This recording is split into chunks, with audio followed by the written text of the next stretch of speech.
Hey, it's James from Marketing for Restaurants, and welcome to episode 88 of Secret Sauce, the Restaurant Marketing Podcast. The sad, sad demise of Esquire in Brisbane. Some restaurants are quiet, lose money, and the owner works 70 hours a week. Other restaurants are busy, profitable, and the owners work a few hours a day. What's the difference? They have a secret sauce. Join James from Marketing for Restaurants as he helps you come up with your recipe for restaurant success. Your secret sauce. Hey everyone, welcome back. I hope you got something out of our trip to Dinner by Heston, and prior to that, our gallivanting around Asia with Princess Cruises. A little bit of a somber episode this time. We're going to be talking about a couple of restaurants who have closed recently.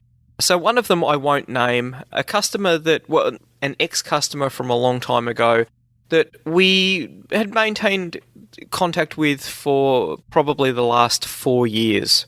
And a real tragedy, Ryan Squires, the chef at Esquire and Esque in Brisbane.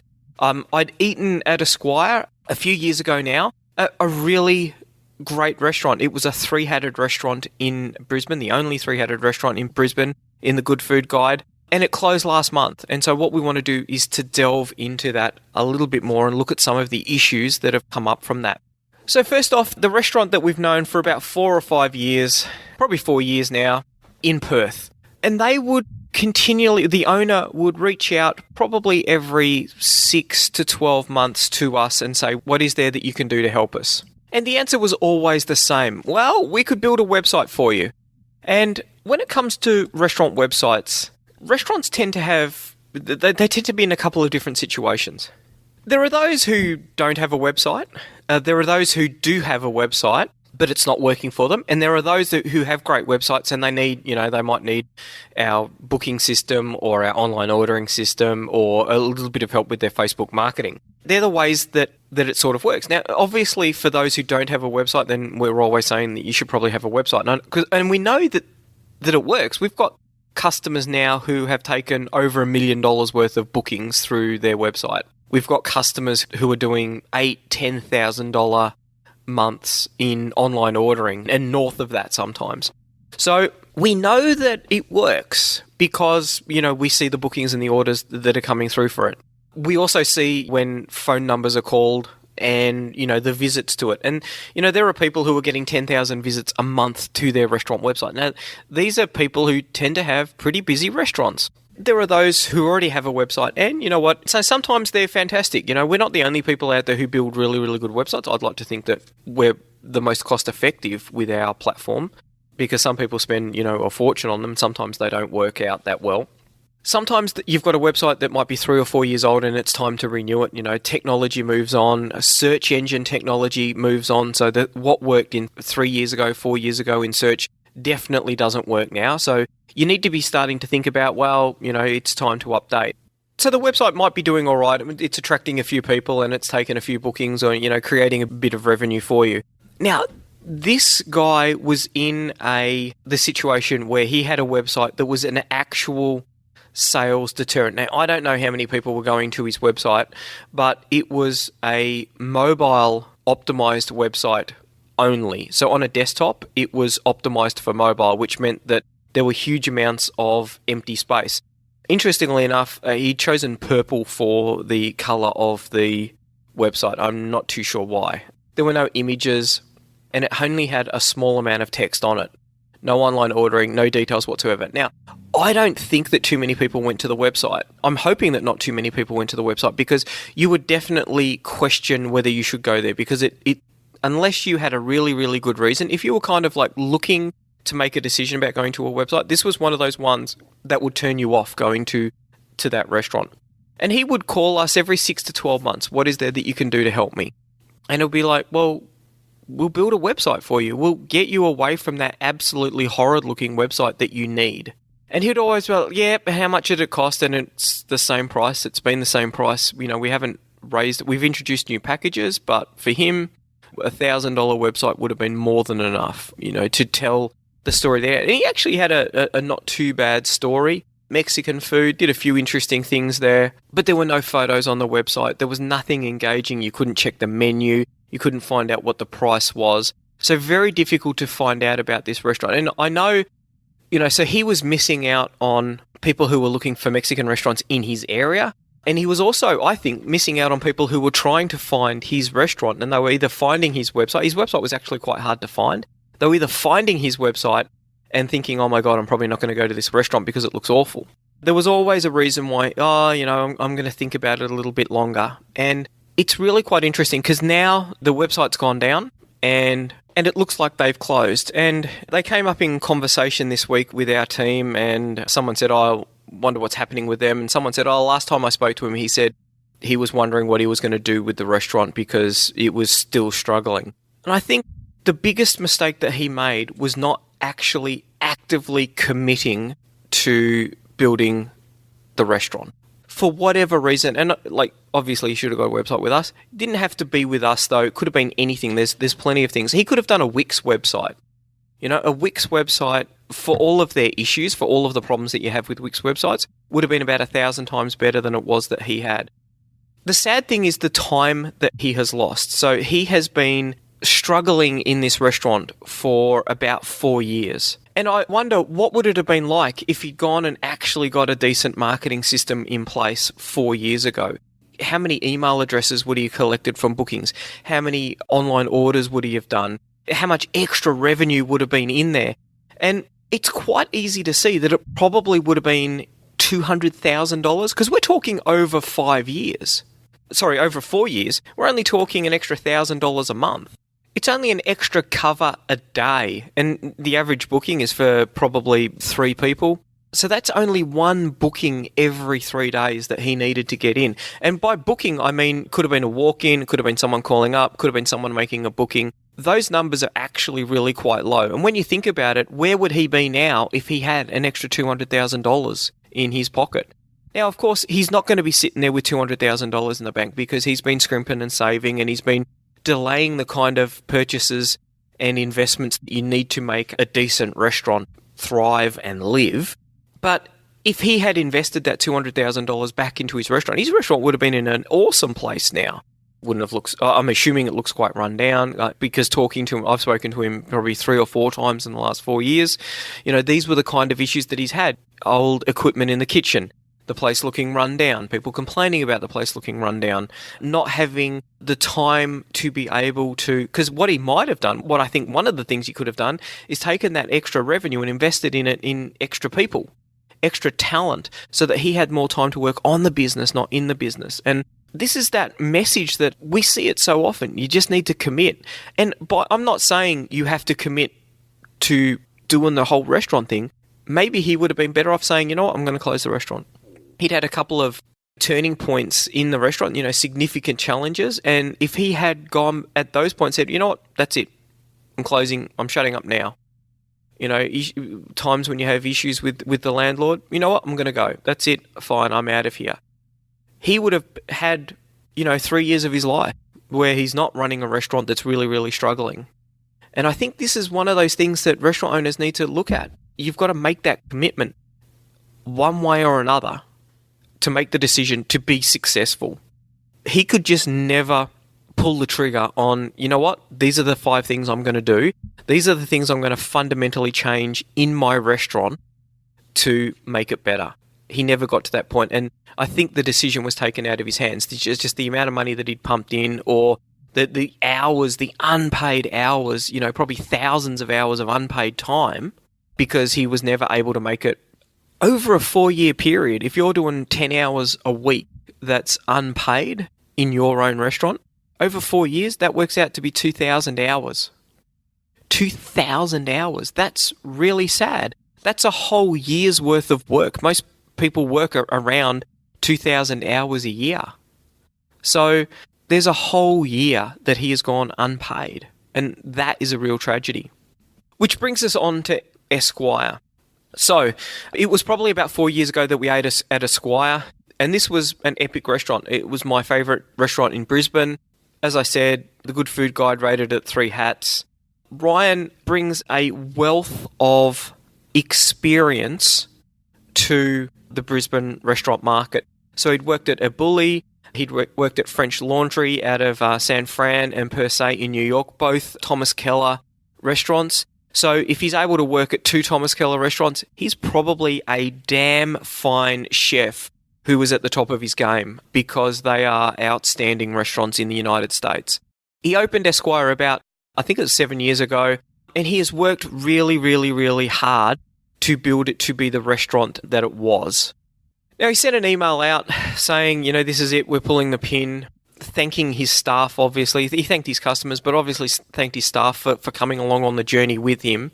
And he doesn't have a plan of what he's going to do. A couple of interesting things about the way that he ended it. They're still profitable. So he thinks it's becoming increasingly difficult for the kind of dining that he does. I'm doing this podcast because this is my big fear. His restaurant is the kind of restaurant that I love. Going to a restaurant that is, moderately expensive. His restaurant, once again, I didn't view it as being expensive at all. It was really, really, really good value for what it was that you got. It cost a moderate amount of money. I always thought that for what you got, it was probably a bit cheap. So he was still profitable. So rather than getting deeply, deeply, deeply in debt, he's done the right thing and he's closed it. He could see that it was going to become increasingly difficult. He's going to go to a food festival in Indonesia, and then he's heading off to see his mother's family in Italy. And then he'll probably traipse around Europe. And I think he sounds worn out. It's hard when you're doing that slog for so long, your batteries run down. Now, he did an interview with Broadsheet, and I'll just read a couple of quotes from it. What a waste. What a waste. Here I was at 18 and chasing the world's best restaurant. elBulli, Per Se, French Laundry to Level 41 in Sydney, where I started. These were top tier. I worked at all of them until 7 years ago thinking, you're doing the right thing, Ryan. You're putting in the fucking hard yards. You're spending a lot of money to live around the world. You're chasing your goals. You're getting the best training for career. You come back and you implement it, and what a fucking waste of time that was. I sort of blame myself, and I think I should have looked at something more casual. Maybe I should have looked at In-N-Out Burger or something. I probably have been happy and a very wealthy man if I'd stolen that idea and bought it back 15 years ago. So yeah, too late language warning there, but these are the direct quotes, and I wanted to leave that in there because you can feel this guy's passion. And I think that it's the saddest thing that he said, maybe I should have looked at an In-N-Out Burger or something. You know what? Yes, you need a moderate amount of skill to create an In-N-Out Burger. Lifting the idea, not overly difficult. But I think that's, and it's definitely not the time to be doing that. Well, in a place like Melbourne where there's the burger wars and everyone seems to be coming out with a bloody burger restaurant, their time is, the profitability in that's probably come and gone. But what he did, and hopefully we'll do again, is really special. These guys are at the cutting edge as far as innovation and creativity. So Esquire and Esc, so he had the 2 restaurants. Esquire was he didn't like to call it fine dining, he liked to call it progressive, but the menu was relatively ad hoc, designed around the produce that he could get in, many, many dishes at dinner, depending on what it was that they had and what it was that they felt like doing. Very much produce driven, very much creativity driven. And he talks about the creativity process and the fact that it just got lost. And I think that this is where we come to one of the problems that Esquire had. Also, before we get onto that, Esquire was the full dining, the really great experience type place. Esc was the more accessible, so cheaper, a simpler menu, and they were co-located pretty much. But both very high standards of food and service. Really great experience. Now, in the interview, he talks about the decision being made within 24 hours, but he'd been thinking about it for 4 or 5 years. And he says it's killed half a dozen relationships. 6 years ago, he had a falling out with his business partner. So the business partner left, and that meant that everything was now Ryan's responsibility. And that is an incredibly tough thing to do. And I often say partnerships are a double-edged sword, I think. And so his business partner, Cameron Murchison, they'd been friends since school. So really close friends. But business changes everything. Business, it's really tough being business partners. So my business partner is my wife. I work very closely with her, and I thank every day for the ability to do that, because I certainly wouldn't be able to create the kind of business that I have today if it wasn't for my wife. We have very different personalities, which is incredibly complementary because we work really well together. It's when you're the sole guy, it's very, very tough, or gal. When it's just you, then all of the problems come to you. And the thing that I love about our relationship are the problems that I can go, you know what, this is a big problem, I ain't dealing with it. And it's just because in my job, I need to be thinking about some things and I need to be acting in a certain way and I need to be doing certain things. And I can say, wow, this is a big problem. I'm glad that's yours, T. And she will deal with it. And flip side of that is that she'll have stuff and it's kind of like, you know what, you're dealing with this one. And that's it. You just move on because you know that someone's going to deal with it. And that someone's not you. And it allows you to do a much better job of your job. Now, Ryan's job at Esquire, head chef, so he's responsible for the quality of the food coming out. He's responsible for the sourcing. You know, in one of these restaurants where it's all about fresh produce, it's about building those relationships and making sure that you're getting the great produce in every day. Because if the menu's changing fairly often, then, you know, you need to be changing suppliers fairly often. And creativity. And creativity is a really harsh mistress because you can't just say, right, for the next 45 minutes, I'm going to be super creative and I'm going to create something that's really epic. It doesn't work like that. You just can't turn it on.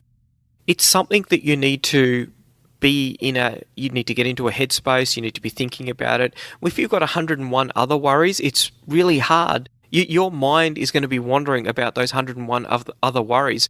There's going to be so little bandwidth left for, I could take this eggplant and I could have this bacon and this mozzarella cheese. I don't know what we're creating here, you know, because I'm not a chef and I'm not overly creative, and we're going to create an epic meal out of that. I mean, that's the magic that someone like Ryan brings to a restaurant. That is their job. And when you've got 1,001 other jobs, it's really hard to do that. Not only, though, is he a incredibly talented chef, I think he's an incredibly mature person in the way that he runs his business. So he puts his hand up and says that, you know, there were issues with the way that the business was run because he's doing all of it. But he says there's no one else to blame but myself regarding the closure of Esquire. I was blindsided by my career. I was always career-driven. It was always a career-driven restaurant. It was never a business sense restaurant. And I think that, you know, in the restaurant industry, it's really tough because you get restaurant owners who will close a restaurant and then, you know, it's all of a sudden, oh, and we owe $2.4 million and, you know, the staff are really going to struggle because we've got no money to pay them. We can't pay them for their holidays that they've banked up with us. All the suppliers, well, they're going to go begging because there's literally no money left. Ryan hasn't done this. He's paid out everyone. It's been profitable to the end. He saw the changes coming. And I think, what can we do as an industry? What are the things that need to change? Because this is the really exciting thing. And it's interesting how he talks about how the Brisbane industry is changing. There needs to be more restaurants like Esquire, not fewer, because they're the restaurants that pull the people in. They're the restaurants that create the tourism and drive people to want to go to Brisbane. And I know, you know, talking to restaurants like Lume, they're a driver of people coming to Melbourne, not just from around Australia, but also from internationally, because their reputation is so high that people want to eat. For certain people with that kind of disposable income, they're able to do that. Brisbane has lost one of those jewels in their crown with Ryan closing up Esquire. So that's the first thing, losing the business partner, losing that someone else who can drive it. And you know what, I think that there were probably, and he sort of alludes to sort of creative differences, you know, having a creativity-driven restaurant versus someone who was like, well, you know, do we really need to be spending all of this money on bespoke vegetables because they're actually really expensive, and do they really make that much of a difference? And you know what, Ryan admits that, which I think is really amazing. He's accepting full responsibility, which is a real mark of the character of the guy, that he's actually saying, you know, it's not anyone else's fault but mine. He also goes on to say, and there's a quote out of the Brisbane Times, he says, the marketing and social aspects are not in my DNA, and I'm madly against social media.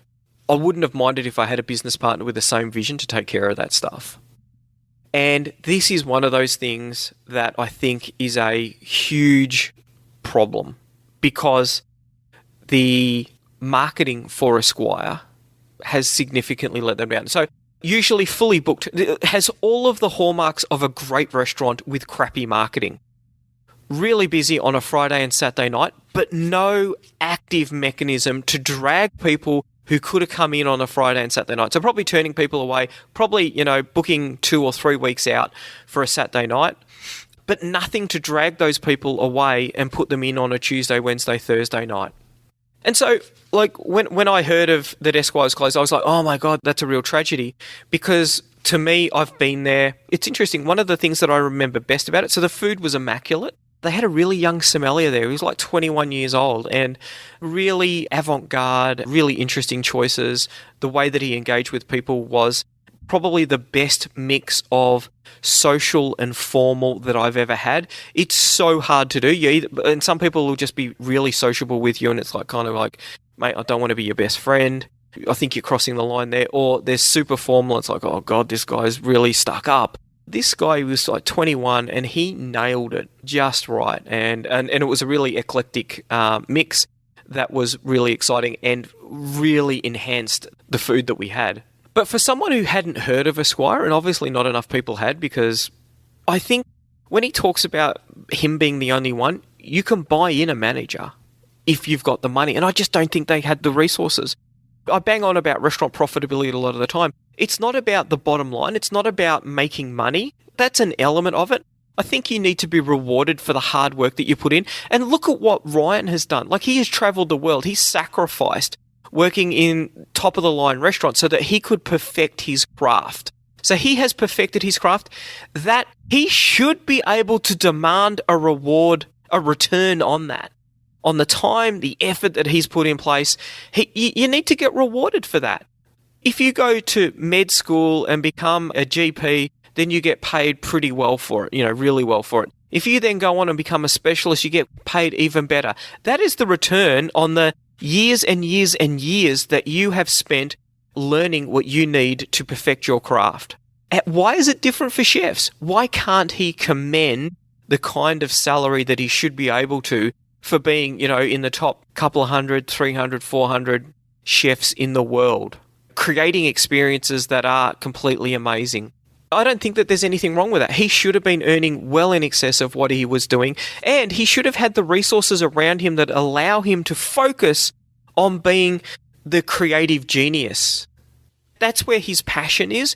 You do all of those hard yards so that you can have the restaurant where you can be, and obviously there needs to be some commercial boundaries in there. You're not going to go completely insane, but with some commercial boundaries in place, it's the restaurant where he can showcase the marriage of his creativity with the technique that he's got and the team that he has built to be able to deliver that. Don't see any problem with that. So a lot of that comes back to the marketing. So I just want to talk about the opportunity with the website. For starters, there's no pictures there. Now, in fine dining, not fine dining, let's not call it that. In progressive restaurants, there's a plethora of dishes that just look drop dead gorgeous that very quickly convert someone to, what's this Esquire restaurant about? I've never heard of them. To, oh my God, look at that, I've got to eat that. They've got the photo. So you put some photos up of it and say, this is what I'm really proud to create. He doesn't have any photos there, which I think is really, that's the first massive issue there.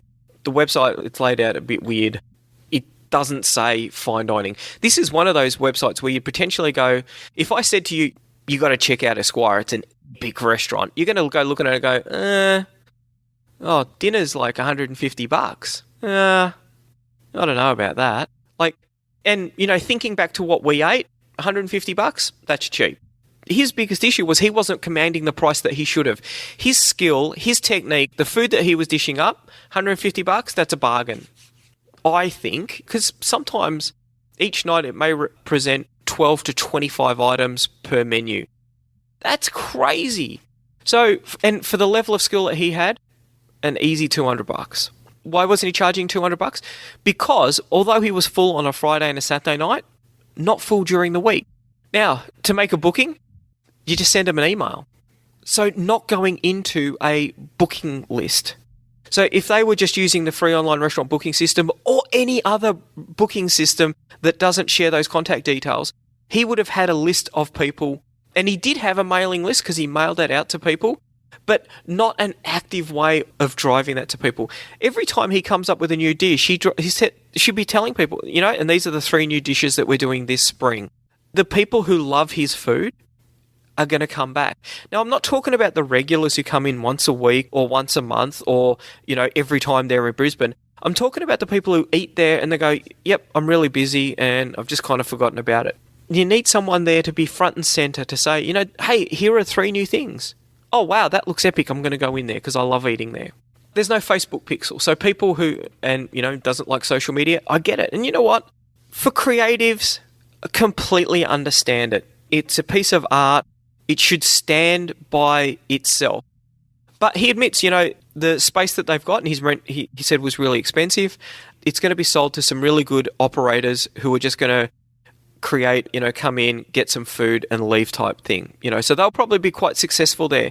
We're fighting the battle for progressive dining. This is what we're talking about. The guys in progressive dining, because they're at the top. They're the ones who are coming up with the new ideas. These are the R&D focused guys. These guys must be profitable. And not only profitable, but I think they've got to be making the best returns. Because you think about it. If you wanted to be a chef and you'd eaten Esquire, and then you read what's happened to Ryan, you're not going to want to go and do progressive dining or fine dining, are you? I think that the guys who are doing fine dining, they need to be making the most money because they are the heroes of the industry. All of the R&D, all of the creativity, because you know what happens? And so literally my last podcast, and I've only just thought of this link, my last podcast was talking about Dinner by Heston, and I said, you should go into Dinner by Heston and then rip off the ideas that are going to work in your restaurant, right? Because that is fine dining. That's where the thought leadership comes from. That's where the people are putting in the hard yards and they're coming up with all of these crazy ideas, some of which stick, some of which don't. They're the people at the top of their game. That then filters down throughout the industry to keep the industry vibrant because you can't be doing what you were doing 20 years ago. And a lot of people struggle with the innovation and creativity piece. So I think, and look, I could go through the marketing, so the Facebook, not a lot happening in the Facebook page. There's no Facebook pixel. There's no real database. There's nothing that suggests some sort of, he could have put from memory, I think there was a chef's table. It's been a while since I was there. There's no differential pricing for that because I'd pay good money to sit there and watch them create those things. I think that would be epic. I love that kind of experience and I'll pay extra for it. None of these sort of things. And if we'd put some of these things in place 4 years ago, then that would have flowed through to more cash, which would have meant that Ryan would have had the resources that he needed to take some of the pressure off. Someone to deal with cleaning the toilets and handle the staff.